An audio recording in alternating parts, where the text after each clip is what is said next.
Are you or a loved one disabled? Do you feel alone, lost, and confused as to how to win your Social Security case? If you're watching this video, it's probably because you have so many questions and you're desperately looking for the answers. Hi, my name is Avi Leibovic, and I'm the owner at Benefits for All and the lead attorney at Avi Leibovic Associates. Over the course of my 20-year career, I've overseen the processing and screening of over 500,000 disability cases, working with the largest hospitals, neighborhood clinics, primary care physicians, and even individuals who had no access to care at all. My strategies for how to win the case have made me one of the top experts in Social Security law in the entire nation. My life and my career were going great. And then one day it all came crashing down. It started first with some abdominal pains. And before I knew it, I'd been admitted to the hospital several times and I required multiple surgeries. I found myself unable to work and disabled and in desperate need of my own benefits. I understand exactly how you feel.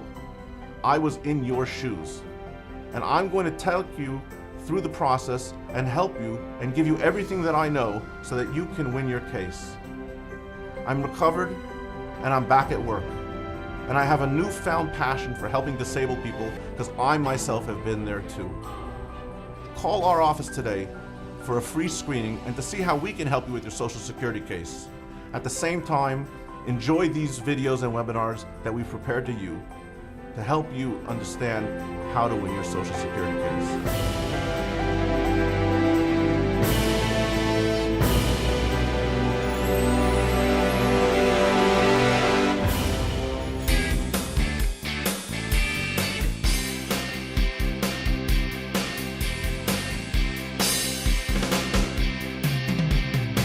Hi everyone, this is Avi Leibovic and you're watching another one of the amazing webinars brought to you by Benefits for All, where we teach you how to win your Social Security cases without having to pay the price of an expensive attorney.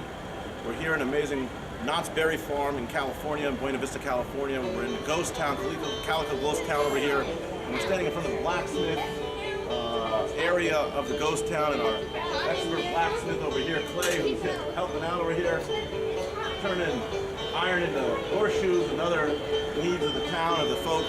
And the reason we came over here, and this is a perfect place to give a webinar, is because we're going to talk about physical exertional levels, right? Physical exertional levels. What does that mean? Well, let's first understand where we're pulling the law from, all right? The Code of Federal Regulations is the federal body of law that discusses the Social Security Disability Program. Or specifically, if any of you want to look it up, you want to look up CFR as in C like code, F as in federal, and R as in regulations, CFR 404.1567. Again, CFR 404.1567, 404.1567, physical exertion requirements.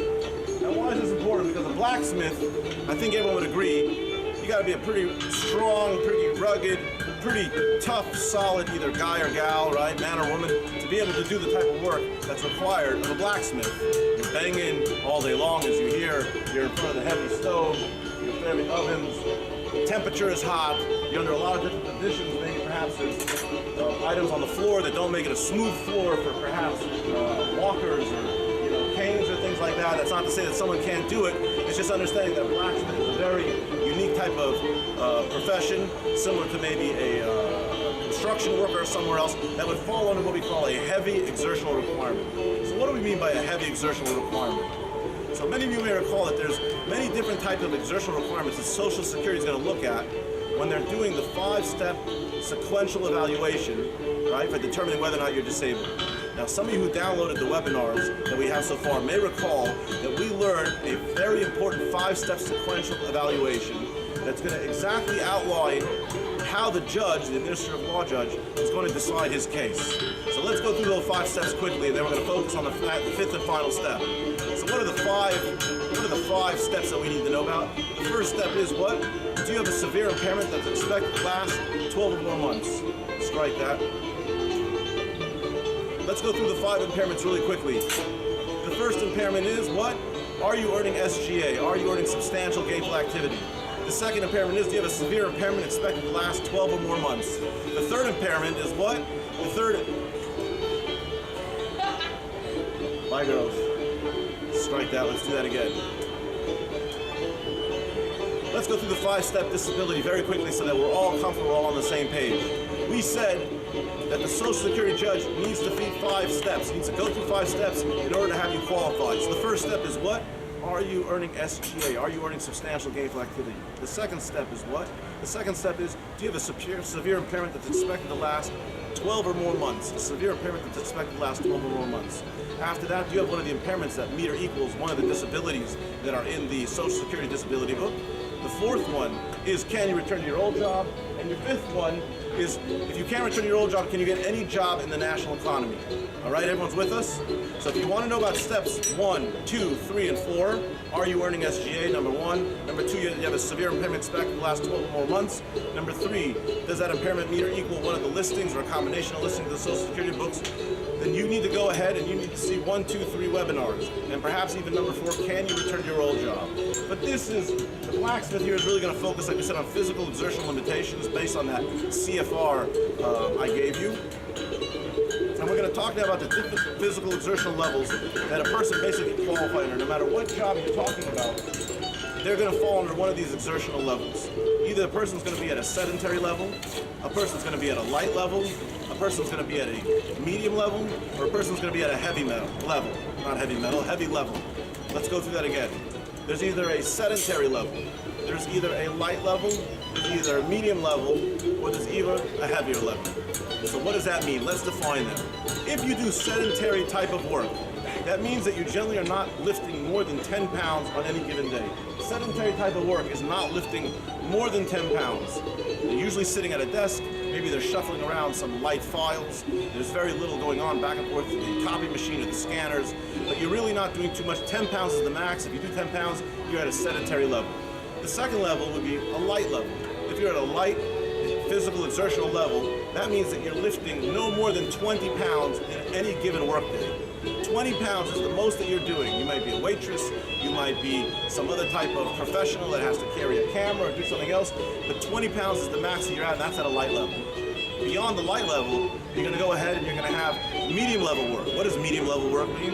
Medium level work under Social Security Administration means that you're never lifting more than 25 pounds. Not only does it mean you're never lifting more than 25 pounds, it also means that you're able to do the level below it and the level below, which is light and then sedentary. The truth is that I like to say medium work is up to 25 pounds, but the truth is that some of the case law will extend it up to 50 pounds. So I would say anything 25 to 50 pounds is going to fall more under a medium level type of work.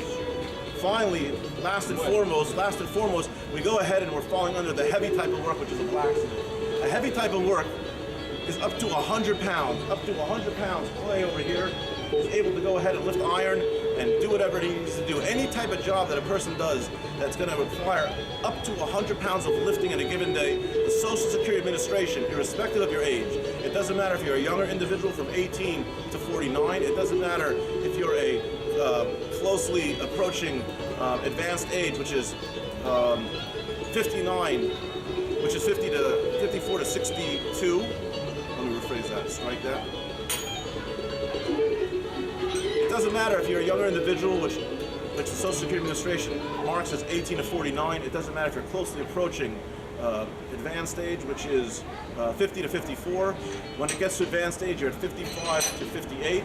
Closely approaching retirement age, which is 59 to 62, and then eventually retirement age, which is anything 62 years or older. Any of those categories, younger individual, closely approaching advanced age, closely approaching retirement age, or retirement age, if you're carrying up to 100 pounds in any given workday, you're going to consider a heavy physical exertional level. That means up to 100 pounds, and you can do physical work, you can do medium work, you can do light work, and you can do sedentary work. Everything from physical work, heavy, all the way down. So what does that mean for all of us over here? we discussed you doing your 5-step sequential evaluation. As you're doing your 5-step sequential evaluation, when you get to steps 4 and 5, which is can you return to your last job, or are you able to return and get any other job in the national economy, the Social Security Administration, again, is going to break down your age. Are you 18 to 49? Are you 50 to 54 years old? Are you 55 to 68? Or are you 58 to 62? And they're going to want to say at that point, are you a sedentary type of work? Are you a light type of work? Are you a medium type of work? Or are you a heavy type of work? If you fall into those categories, you're lifting 100 pounds or more, and you can continue to work at your old job or get any other job in the national economy, you're going to have a hard time showing them that you're disabled. So with that in mind, we're going to wrap it up here. We're going to encourage everyone to come down to Knott's Berry Farm. Knott's Berry Farm is an amazing place for the family to come and check out pretty much every day of the week whenever they're open, and holidays especially. I'm here during the months of October. We have Halloween and the evening festivities over here for the Halloween spooky nights, creepy nights are unbelievable. Come by and check it out. Come visit Clay, come check out the blacksmith over here. And the bottom line, the takeaway for today is when you think of heavy work and you say to yourself, I have to fill out my forms, what type of work am I doing? You have to ask yourself, using legal terms. We don't want to use regular common terms, we want to use legal terms. Am I in a light category for physical exertion? Am I in a sedentary category for physical exertion? I'm sitting down just at a desk all day long, lifting up to 10 pounds. Am I in a light category, which is lifting up to 20 pounds? Am I in a medium category, which is shuffling around between 25 pounds, I said 25 to 50 pounds, right? Or am I in a heavy, which is up to 100 pounds? If you're doing 100 pounds or more, Social Security is not going to find you disabled. Now, most important, finally, before we sign off again, is that how do they determine whether you're sedentary, light, medium, or heavy? The way that they're going to do that is they're going to ask your doctor to make a determination, or they're going to send you for a consultative examination, a CE, from one of the Social Security doctors. That means either your doctor or your doctor who reviews you on the consultative examination is going to make a determination as to how much he or she thinks you can continue to lift, to move, and to use in terms of physical exertion. If you feel that you cannot do what the doctor is saying, then you need to be clear with the doctor and say, hey doc, you're saying that I can go back to my old job. I can't go back to my old job. I can't go back to my old job because I can't lift my arms. I can't go back to my old job because my back is hurting me. I can't go back to my old job because I need to rest every 15 minutes, or I need to take medication. My medication makes me drowsy. Whatever the reason is that you can't return to your old job, you need to let your physician know, you need to know who's filling out your forms, and you need to make sure that they document everything clearly, because it's your documentation, your medical records, that Social Security Administration is going to look at in order to determine how to make that finding. There's something called a residual